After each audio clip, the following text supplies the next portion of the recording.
voir que toute la préparation pour pouvoir recevoir cette Torah, elle s'adresse à nous uniquement au niveau des midot, du travail des midot que chacun d'entre nous doit apprendre à faire. Et sachez que c'est un sujet qu'on traite maintenant, mais qui doit nous suivre toute l'année, toute notre vie, pour qu'on puisse s'en sortir un beau jour et devenir un homme comme Akadosh Baruch Hu nous a demandé de devenir. On a effleuré un petit peu la Gemara dans Yevamot en ce qui concerne la mort des 12 000 Talmidim de Rabbi Akiva. Je rappelle juste les mots-clés. La Gemara nous dit que Rabbi Akiva avait 12 000 pères de Talmidim qui sont tous niftarim pendant cette période. Lorsqu'on parle de 12 000 pères, c'est que quelque part entre eux, il y avait de la achdout, il y avait de l'union. Comment se fait-il qu'ils sont tous niftarim?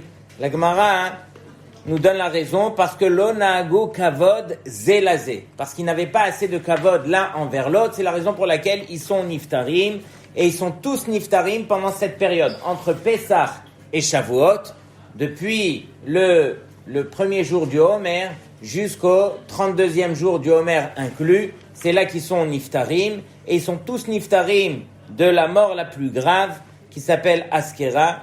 Et Rabbi Akiva ne s'est pas découragé à réenseigner toute sa Torah à 5 Talmidim, et ces 5 Talmidim nous ont transmis toute la Torah que nous avons au jour d'aujourd'hui. Alors, on va essayer de comprendre un petit peu qu'est-ce qui s'est passé avec les élèves de Rabbi Akiva, qu'est-ce qu'on vit pendant cette période qu'on appelle le Homer, et voilà, qu'est-ce qu'on doit apprendre à réparer. On va commencer doucement. Première chose, il est marqué dans la Gemara de Sanhedrin, juste pour vous montrer l'importance, les 5 Talmidim, donc on vient de citer ici, qui étaient Rabbi Meir Baal Hanès, Rabbi Yehuda, Rabbi Yossé, Rabbi Shimon Bar Yochai et Rabbi Elazar ben Shamoua, la Gemara nous dit Hem Hemidu Torah Otasha, c'est-à-dire que à ce moment-là où les 24 000 sont niftarim, le monde est devenu néant, toute la Torah de Rabbi Akiva avait disparu, il est descendu dans le sud, Etzel Rabotenu Shebadarom, et là il a réenseigné toute sa Torah à ses 5 Talmidim. Et la Gemara nous dit De Amar Rabbi Yochanan, Stam Matnitin Rabbi Meir, partout où il a enseigné une Mishnah, elle est enseignée au nom de Rabbi Meir. Stam Tosefta, c'est au nom de Rabbi Nehemia. Stam Sifra, c'est Rabbi Yehuda. Stam Sifri, c'est Rabbi Shimon. Vekuleu Aliba de Rabbi Akiva. Donc on voit que toute la Torah qu'on a aujourd'hui, bien qu'elle a été transmise par ces 5 Talmidim, ces 5 Talmidim ont transmis le tout au nom de Rabbi Akiva. Comme ça c'est marqué, mais Rabbi Akiva Amarum. Donc ça a été dit au nom de Rabbi Akiva.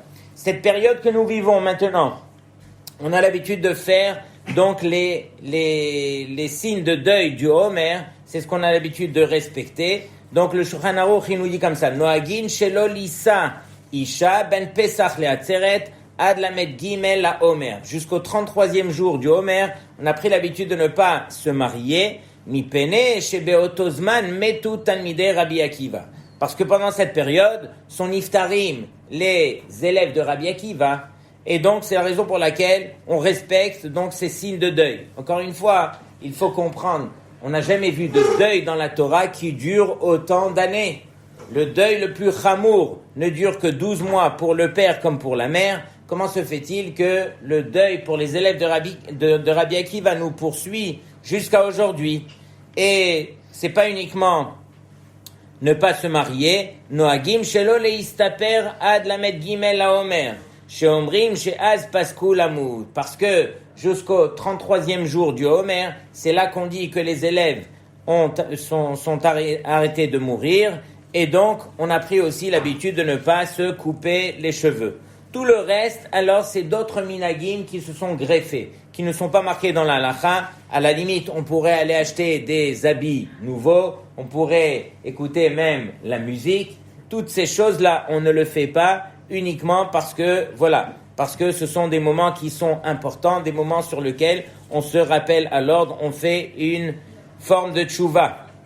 Et le Rama, il nous dit qu'à partir du 33e jour, donc on peut commencer à faire. Nous, les Sfaradim, c'est à partir du 34e au matin. c'est là qu'on a le droit de se raser, se couper les cheveux, ainsi de suite. Et le Kaf HaChaim, il nous dit Ve'atam shelo le'arbot besimcha, et la raison pour laquelle on ne se réjouit pas autant qu'on le fait pendant l'année, mipene shebeoto zman metu talmidei Rabbi Akiva, parce que à cette période, encore une fois, les élèves de Rabbi Akiva sont niftarim, et donc on essaye de respecter donc ce deuil. Qu'est-ce qu'il y a de grave que les élèves de Rabbi Akiva sont niftarim? Pourquoi sont-ils niftarim de cette mort? Pourquoi est-ce qu'ils sont niftarim pendant cette période entre Pessah et Shavuot? On va voir tout de suite que ce n'est pas du hasard et ça a été vraiment programmé par rapport à leur faute.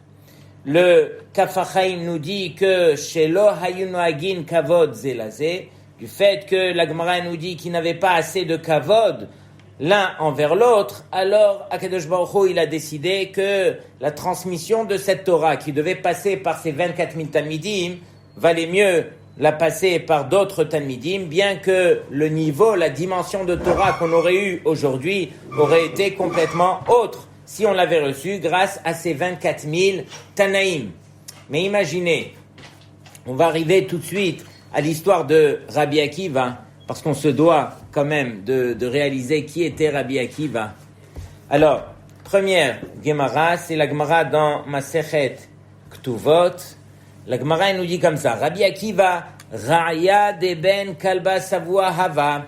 Donc lui, c'était le berger d'un certain Kalba Savua. La Gemara nous dit pourquoi on l'appelait Kalba Savua. Kalba, c'est Kelev, c'est un chien. Savua qui est rassasié. Tout celui qui rentrait chez lui et qui était affamé comme un chien, il sortait de chez lui rassasié. Kalba Savua faisait partie des hommes les plus riches à Jérusalem et il faisait énormément de chesed. Mais voici qu'un de ses bergers donc s'appelait Akiva et la fille de Kalba Savua, Chazite Berate. La fille donc de Kalba Savua l'a vu. Ça veut dire quoi elle l'a vu? Elle a vu Dehava Tzania Umaale. Elle a vu qu'il était Tzanoua et il avait de grandes midot. Apparemment, il avait une certaine grandeur. La Gemara ne l'explique pas, mais ici dans le Tosfot, on voit les détails. Rabbi Akiva, il avait certaines midot que la fille de Kalba Savua avait remarquées, et donc elle lui a dit comme ça, Amrale, mekadashna lach azat lebe rav, si je me marie avec toi, est-ce que tu vas étudier au Beth Hamidrash? Amarla in, il lui a dit oui, il l'a répondu, il a dit oui. Ikachale betzina, et donc il l'a fiancé, il l'a marié à l'époque en tsina, en cachette, veshadarte, et là à partir de là, dès qu'il s'est marié avec elle, elle l'a renvoyé au Beth Hamidrash. Regardez cette femme, elle l'a renvoyé au Beth Hamidrash. Et le père Kalba Savua, il a entendu ce qui s'est passé entre eux.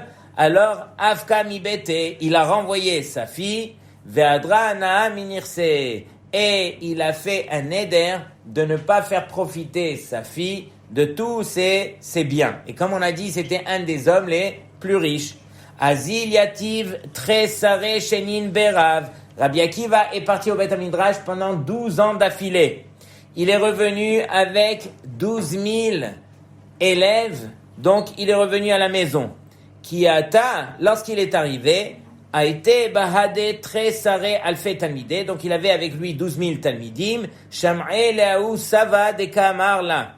Et il a entendu un homme, Zaken, qui était en train de poser la question. Adkama, il lui pose la question à la femme de Rabbi Akiva, il lui dit, Adkama kami dabart almanut chaim, jusqu'à quand est-ce que tu vas rester veuve toute ta vie? Ton mari, ça fait déjà 12 ans qu'il t'a quitté, jusqu'à quand tu vas rester comme ça? Amrale, la femme de Rabbi Akiva, elle a dit, il est Didi Tsaïd, s'il m'écoutait à ce moment-là, Yetiv très saré chané achrine, qu'il retourne encore 12 ans. Et lui n'était pas encore rentré à la maison, il a entendu uniquement la discussion, et il a dit, Amar Birshut Ka Avina. Il dit, je vais retourner au Beth Hamidrash et j'ai reçu la permission de ma femme. Et donc, à partir de là, il retourne encore pendant 12 ans. Et là, il revient après 24 ans. Et les Baalei Moussar nous disent que 12 plus 12 ne font pas 24. Pourquoi? Parce que s'il s'était arrêté après 12 ans et qu'il avait fait une coupure, alors c'est évident qu'il n'aurait pas atteint ce niveau et qu'il ne serait pas revenu avec les 24 000. C'est uniquement parce qu'il a fait la chose de manière ratsouf, de manière continue, qu'il est arrivé à ce niveau, qu'il est revenu avec 24 000 Talmidim. Et là, la femme de Rabbi Akiva, elle a entendu que dans la ville arrivait un Rav avec 24 000 Talmidim. Elle savait que c'était lui. Elle a couru et directement, elle s'est penchée, elle a embrassé ses pieds. Et les élèves de Rabbi Akiva l'ont repoussé pour lui dire « Mais va-t'en, qu'est-ce que tu fais ?» Et lui, il leur a dit « Laissez-la, c'est ma femme. Toute la Torah qu'on a étudiée, alors ça lui appartient, c'est à elle. » Et donc, à partir de là, tout le monde a compris que tout le mérite revenait à sa femme.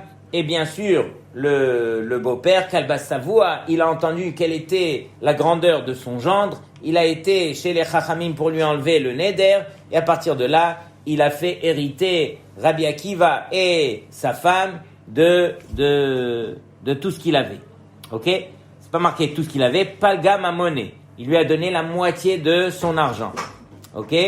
Et on raconte, la Gemara dit que la fille de Rabbi Akiva, elle a fait exactement la même chose avec son mari. Elle s'est mariée, elle a renvoyé son mari au Beth Midrash. Son mari, c'était nul autre que Ben Azaï. Ben Azaï, que la Gemara a dit que Torato Manuto, il avait qu'un seul travail, c'était l'étude de la Torah. Donc regardez bien comment ça se déroule.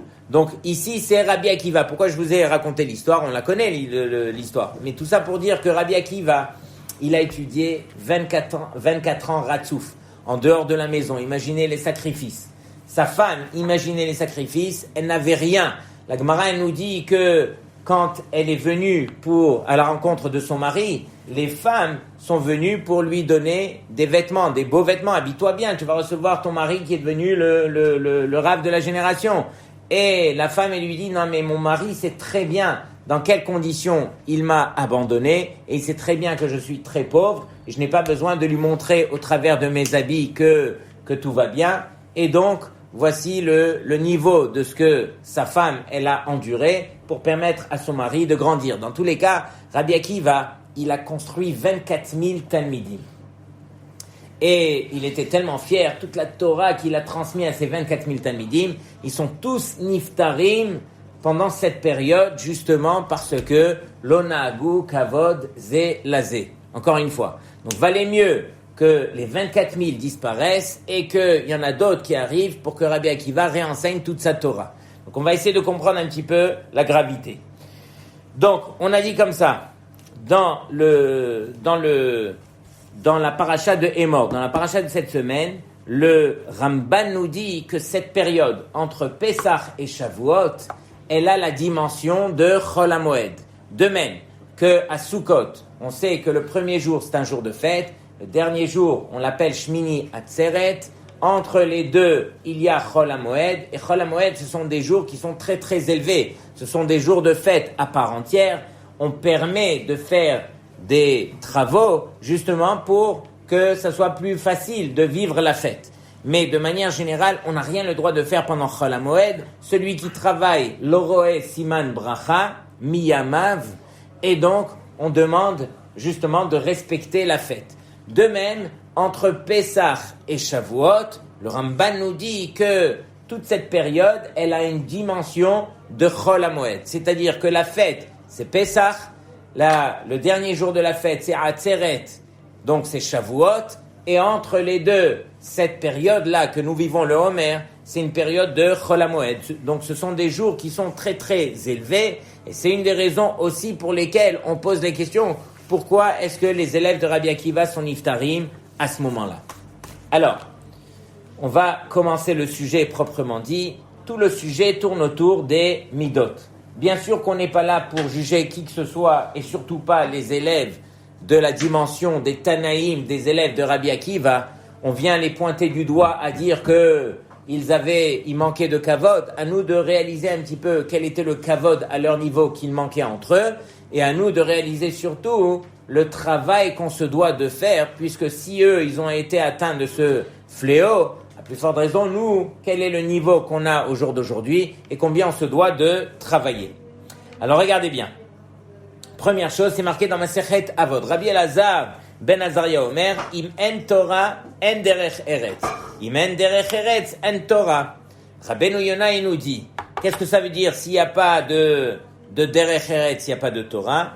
Rotzel Omar, shetzarir trila letaken et atzmo bemidot. Parce qu'au départ, il faut absolument d'abord réparer les midot. C'est ça la première chose qu'on nous demande. Ou basé kishkon à Torah alav. Et c'est uniquement de la sorte que ça veut dire que la Torah pourra lui appartenir. C'est uniquement lorsque on corrige les midot que là la Torah peut revenir sur la personne.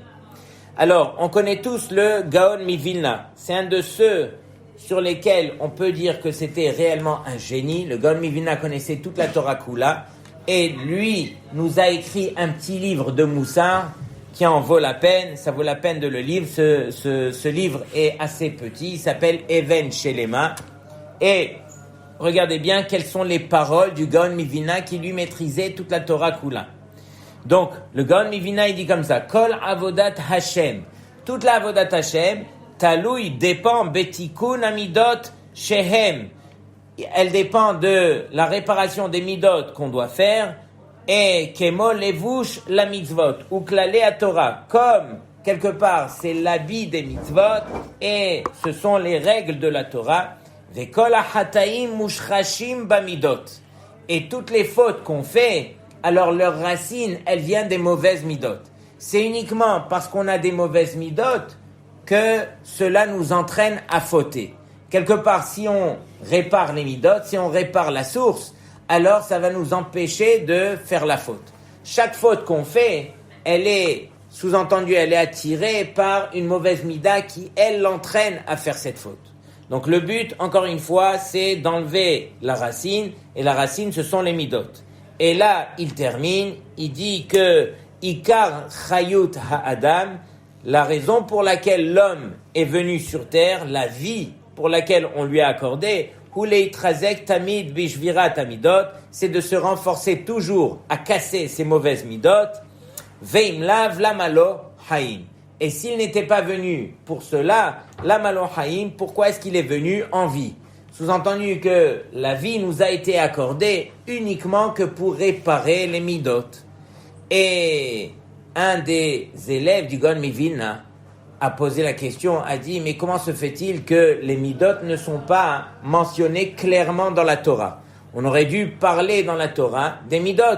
Or, la Torah, elle ne nous parle jamais de midot. À l'exception d'une seule, c'est marqué Midvar Sheker Tirchak. Ça, c'est dans la Torah. C'est marqué plein de choses par rapport Kol HaKohes et tout ça. Mais ça, c'est pas marqué dans la Torah. Ce sont des choses que on apprend. Des livres de Moussar, etc. Mais dans la Torah elle-même, normalement, si la base de toute la Torah était de corriger les midot, on aurait dû le marquer clairement et nous le dire. On sait que Moshe Rabbeinu, c'était l'homme le plus anav. Mais encore une fois, c'est pas marqué sous forme de tzivouille, d'ordre, qu'il faut être anav. On comprend qu'il faut être anav au travers de ce qu'on lit dans la Torah. Mais pourquoi c'est pas marqué clairement? Il faut faire du chesed, interdit de s'énerver, interdit de jalouser et ainsi de suite. C'est marqué le tahmod, mais c'est pas marqué clairement qu'il faut travailler la kin'a, etc. Donc, comment se fait-il que les choses ne soient pas marquées puisque ce sont les bases de la Torah? Sur cela, on répond que la Torah ne peut commencer qu'à partir du moment où on s'appelle Adam. C'est uniquement lorsqu'on s'appelle Adam que là s'adressent à nous toutes les mitzvot. Et quand est-ce qu'on s'appelle Adam? C'est uniquement celui qui a travaillé donc ses racines, ses midot. Donc quelque part, la Torah, elle prend pour acquis que la chose la plus importante, qui est tellement évidente, qui est le travail des midot, ça c'est la chose que tu dois apprendre à faire et que tu feras toute ta vie. Lorsque tu travailleras les midot, c'est là que la Torah s'adresse à toi. C'est une des raisons pour lesquelles ça n'a pas été mentionné de manière explicite, parce que c'est la base de toute la Torah. De même que lorsque je viens pour acheter une maison, je viens pour acheter un immeuble, je ne vais pas directement vérifier les fondations. Les fondations, je lui fais confiance. Je sais qu'elles ont été bien faites et tout ça. Je vais rentrer dans la maison, je vais vérifier les choses qui m'intéressent. Ah, pourquoi est-ce que je ne vérifie pas les fondations? parce que c'est quelque chose d'acquis, c'est quelque chose d'évident. De même, nous aussi, Akadosh Baruch Hu s'adresse à nous parce qu'il sait que les fondations, on les a déjà travaillées. Les fondations, ce sont les midot, et c'est la raison pour laquelle le Gaon Mivina il dit que si on ne fait pas cela, l'Am Elohaim, pourquoi est-il venu sur terre? Pourquoi est-ce qu'il vit? On a raconté deux belles histoires ce Shabbat pour montrer un petit peu le travail des midot. Vous connaissez tous Rabbi Akiva Iger. Rabbi Akiva Iger, c'était un des plus grands sages de tous les temps qui, lui, maîtrisait la Torah au point de pouvoir poser des questions que personne ne pouvait répondre. Et quand lui, c'est connu, quand lui reste Betzarech Iyun, ça veut dire qu'il n'a pas trouvé de réponse, alors c'est presque mission impossible que de chercher une réponse. Et que même si on a trouvé une réponse, alors ça ne répond pas complètement à ce que lui voulait prétendre. Tellement qu'il avait une maîtrise de toute la Torah. Et Rabbi Akiva Iger, on raconte qu'à l'âge de 12 ans déjà, il avait écrit son pirouche qui valait des milliards sur Masechet Choulin.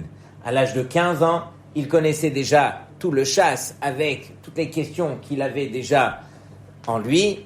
Et à l'âge de 20 ans, alors le Rav de la ville, j'ai oublié son nom, il a demandé, tout le monde entendait parler de ce Ilouï, de ce garçon, ce génie, et il a demandé à rencontrer le garçon pour lui accorder sa fille en mariage. Mais ce qui s'est passé, c'est que le Rav de la ville, il a dit, on va d'abord l'interroger. Il a été avec deux des plus grands Talmidei Chachamim de son époque, et ils ont été rencontrer donc le petit Akiva Iger, et ils lui ont posé des questions. Donc le premier Talmid Chacham, il lui pose une bombe de questions, et le deuxième, il lui pose une bombe de questions aussi, et le petit Akiva Iger, il est assis, il écoute, il ne dit rien, et il n'y a rien qui sort de sa bouche. Après une demi-heure, tout le monde était gêné, et les deux grands Talmidei Chachamim, ils ont vu que rien ne sortait de sa bouche, ils sont partis dire au Rav de la ville, non, il n'y a rien qui sort de sa bouche, vous avez entendu, mais nous on lui a posé des questions, et il n'a rien répondu. Et donc le Rav de la ville, il a dit, ok, alors on lui donne pas ma fille. Mais quand il est rentré chez lui, Akiva Iger, alors son papa, il lui a dit, qu'est-ce qui s'est passé? Il lui a raconté, il lui a dit, mais pourquoi tu n'as rien dit? Il a dit, parce que chas v'shalom pour moi de faire honte à des grands Talmidei Chachamim pareils. Le premier, quand il m'a posé la question, il a oublié le Tosfot dans tel et tel Masechet, le Tosfot dans l'autre Masechet. Et ces Tosfotim-là remettaient en question toute sa question. Donc pour moi, il n'y avait pas de question. J'allais pas lui faire le reproche, quitte même à rater ce Shidur. Et le deuxième, il a oublié une Masechet. Il a oublié que la Gemara a dit comme ça dans tel et tel endroit. Donc sa question ne commençait même pas. Le père lui dit, ok, regarde ce qu'on va faire. Tu vas plus aller et on va te poser des questions. Tu vas aller, tu vas juste faire des livrets Torah. Et donc, comme c'est son père qui l'a obligé, donc, Akiva Iger, il va et il fait des livrets Torah. Et après une demi-heure, on a vu qu'il maîtrisait tout le chasse, toute la Torah, tout le Shulchan Aruch.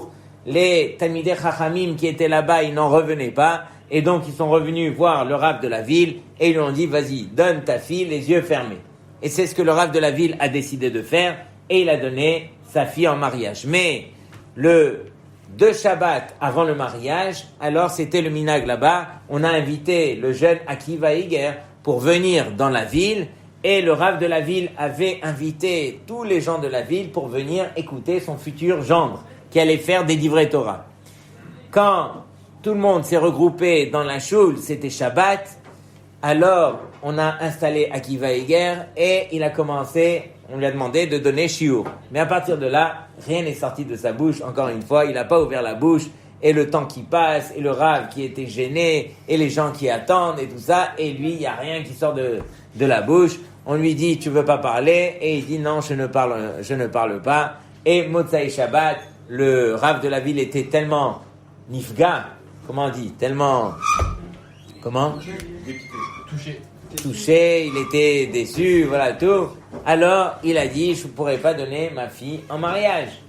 Et donc, Akiva Iger, Motzai Shabbat, il lui dit, est-ce que je peux rester chez vous encore 2-3 jours?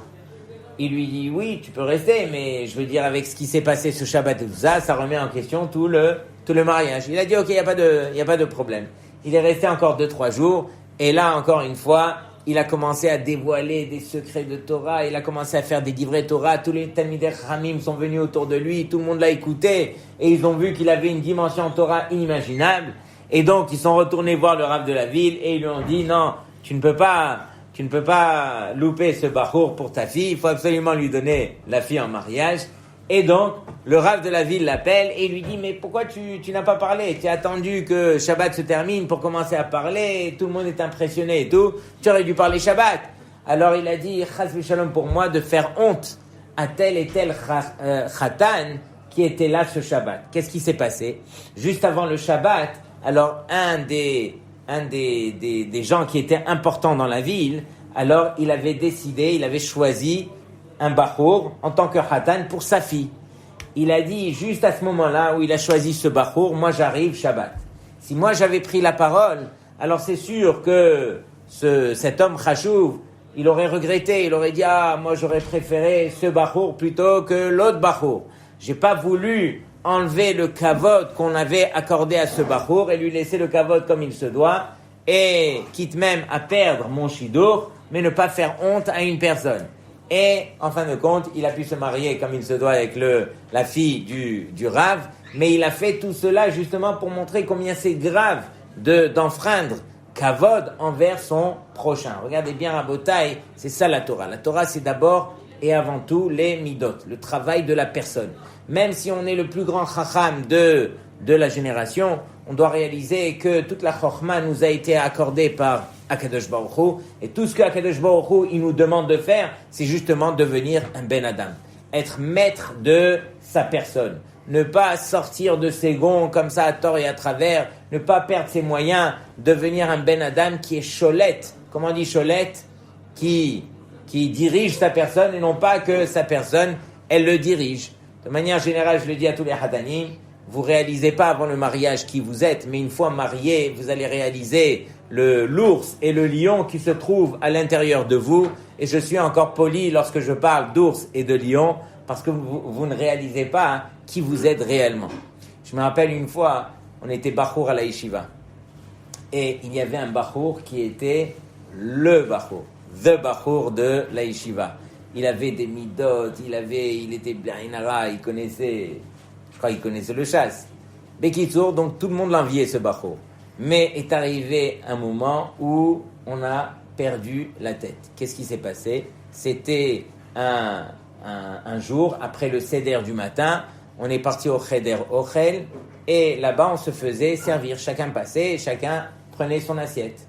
Mais quelqu'un l'a embêté, je ne sais pas exactement ce qui s'est passé, et là, le bachour, il s'est mis en colère.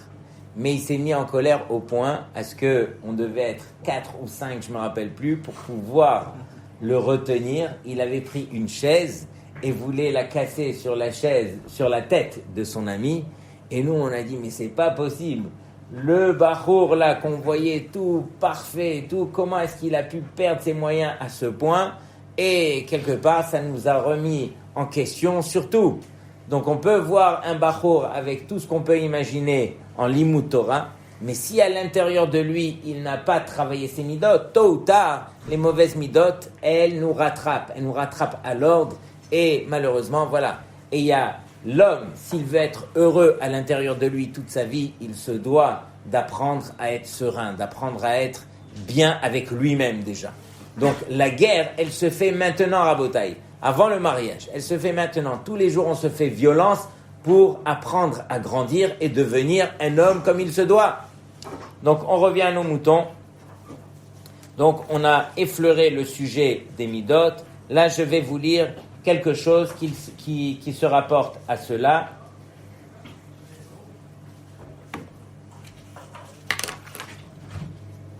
Alors, juste pour compléter, il y a une belle Gemara dans Masechet Shabbat. La Gemara, elle nous parle encore une fois de la Avodat Hamidot. La Gemara, elle nous dit qu'il y avait une fois Maaseh Tanura Banan. La Gemara, elle nous dit comme ça, Hadan Havero Lekav Zechut. Il fait un peu chaud ici, non? On peut pas allumer la clim, Dan. Tu peux nous allumer la clim parce que là, on va. J'ai réalisé quand j'ai vu la buée sur mes lunettes. Alors regardez bien. Tanoura Banan. Hadan Havero les Kavzechut. Celui qui va juger son ami les Kavzechut. Daninoto l'Isrut. Aussi, on pourra le juger les Kavzechut. Sachez que ça, c'est une des choses qu'on se doit d'apprendre à faire qui est des plus importantes. Qui veut dire que lorsque je vois quelqu'un, alors automatiquement j'ai un œil qui est critique. J'ai envie de le juger et sûrement que je vais mal le juger. C'est une des raisons pour lesquelles alors je me dois justement de me rappeler à l'ordre. Et regardez bien ce Maaseh. Maaseh be'adam echad sheyarad migalil ha'elyon veniskar etzel ba'al habayit echad badarom shalosh shanim. Donc il y avait quelqu'un qui est venu dans le Galil Haïlion, qui est parti dans le nord d'Israël et qui a été embauché par un Baal Habayit pendant 3 ans. Pendant 3 ans, il a travaillé pour lui. On ne dit pas ce qu'il faisait, mais c'était un travail dans les champs. Et est arrivé, donc, la fin des 3 années, c'était son contrat qu'il devait compléter. Donc, il a complété son contrat. Et à la fin des 3 ans, c'était Erev Yom Kippourim. Il lui dit, voilà, je t'ai rien demandé, ça fait 3 ans que je travaille, Abraham, ça fait 3 ans que je travaille, et je viens prendre mon salaire à la fin des 3 ans, Erev Yom Kippourim. À partir de là, alors, il lui dit, s'il te plaît, donne-moi mon salaire, je vais rejoindre ma femme et mes enfants qui m'attendent depuis 3 ans juste pour subvenir aux besoins de ma famille. Amarlo enimaot. Il lui a dit, je n'ai pas d'argent. Il s'agissait ici d'un homme extrêmement riche qui avait tout, qui avait des terrains, qui avait des maisons. Il lui dit, enimaot, je n'ai pas d'argent pour te régler. Amarlo teniperot. Alors il lui dit, alors tu sais quoi, tu n'as pas d'argent, paye-moi en fruits, au moins que j'arrive chez moi avec quelque chose. Il lui dit, enli.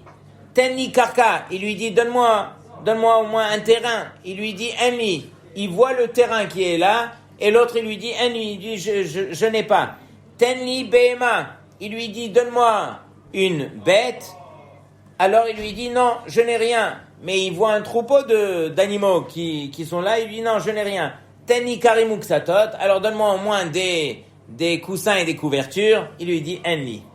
À partir de là, alors, hivshil kelav lachora ve'alach lebeto bepahen nefesh. Il a pris ses affaires et il est parti. Il avait la tête basse. 3 ans, il n'a pas vu sa femme et ses enfants. Il arrive Erev Yom Kippourim, pas un sou avec lui. À partir de là, alors, Abraham, qu'est-ce qui se passe? Aidez-le. Il a dit, donc il est rentré chez lui, il avait rien. Mais après la fête, regardez bien ce qui s'est passé. Donc il est rentré chez lui, on ne connaît pas la suite. Si sa femme elle lui a envoyé la casserole ou pas, c'est pas marqué. Mais dans tous les cas, après la fête de Sukkot, alors là, le Baal Habayit, donc son patron, il est venu avec tout son salaire et il a pris avec lui des hamorim, des ânes qui étaient chargés de ma'achal, de mishté, plein de bonnes choses. Et il a été donc à la maison de son employé. Et il lui a dit, regarde, je vais t'accorder tout ton salaire avec beaucoup plus que ce que je t'ai promis. Mais il lui dit, mais s'il te plaît, juste réponds à mes questions. Il lui dit, quand je t'ai dit que je n'avais pas d'argent pour te régler, et tu savais que j'avais de l'argent, qu'est-ce que tu as imaginé? Il lui dit, j'ai imaginé que tu avais une srora, une marchandise, et que finalement, tu as trouvé cette marchandise. Il a retrouvé. Tu as trouvé une marchandise qui coûtait pas cher, et tu as investi tout ton argent sur cette marchandise. Ensuite, il lui dit, ok, mais quand je t'ai dit que je n'avais pas d'animaux à te donner, tu as vu que j'avais des troupeaux. Il lui dit, qu'est-ce que tu as pensé à ce moment-là? Il dit, j'ai pensé que tu avais loué tous ces animaux à certaines personnes. Il lui dit, quand je t'ai dit que je n'avais pas de terrain à t'accorder, qu'est-ce que tu as pensé? Il lui dit, j'ai pensé que tu avais mis tous ces terrains qui ont été mis en gage. Il lui dit, quand je t'ai dit que je n'avais pas de fruits, qu'est-ce que tu as pensé? Il dit, j'ai pensé que les fruits, ils n'étaient pas encore, on n'avait pas encore fait le maaser, tu pouvais pas me les donner. On était Erev Yom Kippour, il n'y avait pas le temps. Quand je t'ai dit que je n'avais pas ni coussin et couverture, qu'est-ce que tu as pensé? Il lui dit, j'ai pensé que tout est nechassim, tout est bien, alors tu les as mis en Kedusha, ils appartiennent au Beth Amikdash, et donc tu n'avais pas le droit d'en profiter. Et donc, à partir de là, la Gemara elle nous dit que le patron, il a avoué que tout ce qu'il avait dit, c'était vrai. C'est-à-dire que cette personne-là, il était arrivé à ce niveau qu'il avait jugé les Kav Zechut, son patron, bien que devant lui, ses yeux pouvaient dire exactement le contraire, du fait qu'il était arrivé à ce niveau de pouvoir juger les Kav Zechut, alors c'est sûr que sortira de lui, c'est marqué que Horkenus, qui s'est converti par la suite et tout ça, est descendu de cette personne, justement parce que du fait qu'il a jugé les Kav Zechut, alors on l'a jugé aussi les Kav Zechut. Ok? Donc, tout ça pour dire que, voilà, c'est ça, un des travaux que chacun doit apprendre à faire. Maintenant, écoutez bien. Pourquoi est-ce que on lit Masechet Avot, Pirkei Avot, entre Pessah et Shavuot? Pourquoi on a l'habitude de lire les Pirkei Avot? Alors, plusieurs raisons. Une des raisons, c'est marqué parce que pendant cette période, alors ce sont la période où il commence à faire beau dehors. Alors les gens, ils commencent à sortir. Et c'est vrai qu'il fait beau. Et donc, on commence à sortir, on commence à voir un petit peu les plaisirs de ce monde-ci, on commence à envier, on commence à... Voilà. Et donc, à partir de ce moment-là, alors, au lieu que l'homme, il pourchasse tous les plaisirs de ce monde-ci pour rien, on lui demande justement de se rappeler à l'ordre. Et tous les conseils qu'on va lire dans les Pirkei Avot, quelque part, voilà, ce sont des conseils qui nous permettent justement d'apprendre à nous maîtriser et de revoir un petit peu la vérité. Parce que le monde qui nous entoure, alors il nous emporte avec lui. Et donc, on se doit au contraire d'essayer de se rappeler à l'ordre et d'essayer de garder la vérité. C'est uniquement si la vérité elle est claire devant nous que même si les plaisirs de ce monde-ci sont là, alors on va en profiter, on est là pour profiter, mais je veux dire, le Icar, c'est que on va pas s'arrêter là, ça va pas devenir un but, ça reste un moyen et le but est toujours le même. Mais l'homme, il oublie tellement vite qu'il est obligé de se rappeler à l'ordre. C'est impossible de s'en sortir si on n'étudie pas un peu de Moussar tous les jours. Quelqu'un qui veut travailler les midot, tous les jours, qu'il prenne un livre de Moussar, peu importe lequel, un livre qui lui parle, et que tous les jours qu'il fasse 10-15 minutes pour justement se rappeler à l'ordre. C'est impossible autrement de réaliser un petit peu l'importance sans qu'on étudie du Moussar. Il n'y a que le Moussar qui peut vraiment nous sauver. Et Dieu seul sait, dans notre génération, combien les grands rabbanim de notre génération sont là pour taper sur la tête des Avrechim et de tous les Bachurim, que le Moussar fait partie à part entière de notre limoud. On ne pourra pas se construire uniquement au travers du limoud Agmara. Bien que dans la Gemara, il y a beaucoup de Moussar aussi, comme les Gemarot qu'on vient de citer. Mais c'est pas pour autant. On se doit quand même de prendre un temps réservé uniquement sur la Avodat Hamidot. Réaliser un petit peu où est-ce qu'on est par rapport à notre personne, par rapport à notre travail, sur quoi je vais travailler, sur quoi je vais mettre l'accent. Et voilà, doucement, jusqu'à ce qu'on arrive à grandir. Donc c'est ça le but. Le but, c'est justement se rappeler à l'ordre. Donc, on dit aussi que pendant ces journées-là, où les Talmidei Rabbi Akiva sont tous niftarim, on appelle ça des Yamim Yeme Din. Ce sont des jours de din. Pourquoi? Parce que justement, Akadosh Baruch Hu, il a décidé que pendant cette période, qui est une période en même temps qui est très élevée, c'est une période où tous ces Talmidim sont niftarim, et jusqu'à aujourd'hui, on garde le deuil avec nous. Pourquoi? Parce que justement, Akadosh Baruch Hu, il a voulu nous montrer combien c'était grave cette manière de se comporter les uns envers les autres. Et que veut dire que l'onagu kavod zelazé? Qu'est-ce que ça veut dire à leur niveau? Il y en a qui veulent dire qu'ils n'ont pas su se réjouir des joies de leurs amis. Il y en a qui veulent dire que de la même façon que eux étaient arrivés à ce niveau de réaliser qu'on étudiait la Torah Leshem Shamaim et qu'on n'avait pas besoin de kavod, de même, notre ami aussi qui est à côté de nous n'a pas besoin de kavod. Donc moi je n'ai pas besoin de lui en faire, lui n'a pas besoin de m'en faire, et doucement, c'est là que les relations se sont dégradées. Ou il y en a qui veulent dire que c'est vrai qu'il est marqué qu'ils étudiaient par paire, ils étudiaient à deux, puisqu'il est marqué 12 000 paires de Talmidim. Mais c'est pas pour autant qu'il y avait de la hardout. Des fois, on se lie avec quelqu'un pour repousser d'autres. On est à deux pour repousser les deux autres. On se met à 10 pour repousser les 10 autres, et ainsi de suite. Donc c'est pas qu'il y avait de la hardout pour la hardout, c'est qu'ils se mettaient en bande, mais justement pour repousser les autres. Donc c'est ça, l'onagu kavod zebazé. Mais encore une fois, on se permet de traduire ça dans nos mots, mais le ikar, c'est pour nous de prendre la leçon. Eux, à leur niveau, alors bien sûr qu'ils ont presque rien à se reprocher. On leur reproche des choses pour essayer de mettre ça encore une fois dans des mots. Mais encore une fois, c'est très très très compliqué pour nous de pouvoir ouvrir la bouche et parler de tels géants en Torah. Regardez ce que le Marsha il dit. Donc heureusement que les Chachamim y parlent, parce que nous on n'aurait pas pu parler. C'est quoi mi pene shelo nagu kavod zelazé velo chash kol echad mehem al kvod Torah shel chavero. Et chacun ne se souciait pas du kavod de la Torah qui appartenait à son ami. Des en kavod et la Torah, parce qu'il y a de kavod que par la Torah. C'est que la Torah qui est le vrai kavod. Ou les kach metu bemidazo ki hi chayecha. Et pourquoi est-ce qu'ils sont morts? Ils sont morts justement parce que la Torah représente le kavod et vous n'avez pas accordé assez de kavod à votre ami. C'est la raison pour laquelle eux sont morts et leur Torah est morte avec eux. Ve'amru shemetu bemitat askera. Et ils sont morts donc de cette mort askera. Pourquoi? Parce que cette mort askera, alors elle s'attaque à la gorge et doucement, il finit par étouffer, ça descend, mais il meurt à petit feu et c'est une souffrance qui est terrible.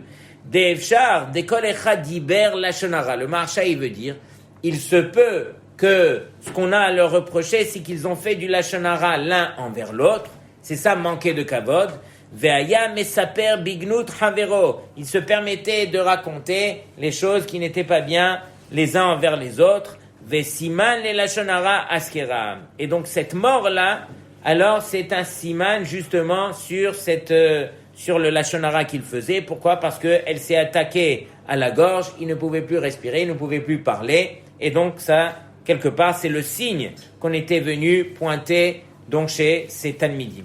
Donc encore une fois, tout ce travail alors n'a de sens que si Béhémet on en retire la leçon. Kadosh Baruch Hu ne nous demande pas de souffrir jusqu'à aujourd'hui, ne nous demande pas de prendre des signes de deuil si nous-mêmes on n'a pas retiré la leçon. Et la vraie leçon est la suivante, il n'y a pas autre chose. On doit s'asseoir et se travailler, devenir d'autres personnes, grandir à l'image d'Hachem. On n'est pas venu sur terre uniquement pour étudier la Torah. Étudier la Torah, vadaï, que c'est la mitzvah la plus importante, mais à condition qu'on soit un homme à l'image d'Hachem pour pouvoir étudier et comprendre cette Torah. Et ça se fait uniquement au travail des midot. Si on était à un niveau extrême en Torah, alors vadaï que le simple fait d'étudier la Torah nous aurait suffi et il n'y aurait pas eu besoin de faire le travail, comme je vous l'ai dit, de prendre un livre de Moussar et de l'étudier. L'étude de la Torah, déjà, ça travaille l'homme, ça permet à l'homme de changer, de se transformer. C'est vrai. Mais si on veut rentrer dans les détails, dans toutes les choses qu'on se doit de corriger, et combien on a de choses à corriger dans les détails, alors vadaï que on doit se confronter tous les jours, on prend un livre de Moussar et on se travaille tous les jours pour vraiment changer. Et le travail, il est personnel. C'est pas un travail qui se voit. Ou c'est pas un travail qu'on arrivera à faire en un jour, ni en une semaine, et voilà. C'est un travail qu'on se doit de faire tous les jours. On raconte sur le Rav Moshe Feinstein que une fois, lorsqu'il était arrivé à un âge avancé, alors les Talmidim sont venus le voir parce qu'il y en a un qui lui a manqué de kavod et n'importe qui à sa place se serait mis en colère. Et donc, ils lui ont dit que Rav, on est impressionné de voir que vous n'avez même plus cette mida de karas, de colère. Alors il a dit, si vous saviez, ça fait déjà 70 ans que tous les jours de ma vie, alors je pleure et je travaille cette mida de karas tellement que j'étais coléreux. Tellement que toute ma vie j'étais coléreux. Aujourd'hui vous voyez que le résultat. Mais toute ma vie je me suis battu. Et sachez que à part le fait d'étudier le moussar, qui est la chose qui va nous aider, alors on se doit de prier. Il n'y a que les tfilotes qui nous permettront vraiment que le travail, il serve. Ok ? Il y a le travail qu'on fait, c'est-à-dire qu'on va camoufler, on va mettre les mauvaises midotes sous le paillasson. Et il y a le vrai travail qui est fait au travers des livres de moussar et au travers de la tfila qu'on va demander à Hachem de nous permettre de nous en sortir. Que ce soit au niveau du karas, à tous les niveaux. Combien est-ce qu'on a de mauvaises midotes? Asseyez-vous avec vous-même de temps en temps, écrivez, commencez à écrire les petites choses que vous voyez en vous. Ok? Et de manière générale, vous pourrez aller chez les gens qui vous sont proches et qui pourront vous dire, parce qu'ils vous aiment, quelles sont les choses qu'ils remarquent en vous sur lesquelles vous devez de corriger. Allez chez votre maman, chez votre papa, chez vos frères, vos sœurs, voilà. Dis-moi qu'est-ce que tu vois en moi et tout. Comme ça, éventuellement, voilà, sans se vexer, on prend des petites choses qu'on va changer et tout. Moi, je sais que, pour la petite blague, tout,